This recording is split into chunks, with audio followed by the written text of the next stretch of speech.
dalykų dedasi, kurie į kūšį vėlės ir nieko iš to gero, kas klampiai geriasi.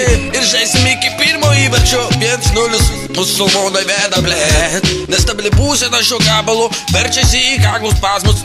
Kažkur aš girdėjau šitą tekstą, nesvarbu. Kad nebūtų šitas gabalas, šitas tekstas, jį prodėsas prašė gal koldūnus valgyti. Nugarą man atsuki, aplinkų žiūri visi, per daug spalvotai mes atrodom. Iš gyvenimo filmo su supistai juodai palto noriu dar raudonus spalvos ir man reik žalios. Jo šlikštikėjau, lankavau, ne vienos nepagavau. Ir išėjau taip, kad taip atakavau, jau pavargau. Namo grįžau, atsiguliau, pamiegojau ir atgal į darbą išėjau. O darbe dalyčiaus, lygiai pat bažnyčios, su kiaurais sandalais tuksena per galą kaimynams. Prisiskaitę knygų iš už vandenyno, niekaip mes užmigti galim be enciklopedijų žinynų. Viską leasingu ir tai išroto, visi nušoko nuo proto ir domisi tik fucking automoto.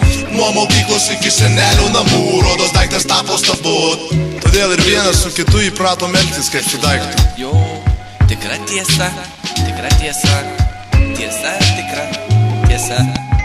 Kažin dar yra koldūnų biškį. Padažyk į riebų padažą ir duok man pažadą, kad išklausysi šitą mūsų pasaką, kurią to broliai paseka ir pasuka šį reikalą link eksperimentų, kad atskirtų maistą nuo ekskrementų. Jeigu sėdžiu tualete ir garsiai kalkoju, tai nereiškia, jog eksperimentuoju, o tiesiog galvoju. Juk freestyle kurį naudoju, mano puikiai būtent tai labiausiai ir įtakoja.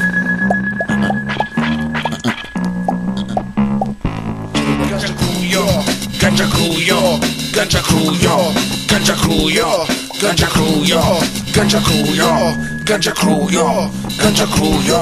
Nespėja atsimušinėt, susisukinėt negalėjo mūsų žodžių pabėgti, priverčiam kitus tylėt.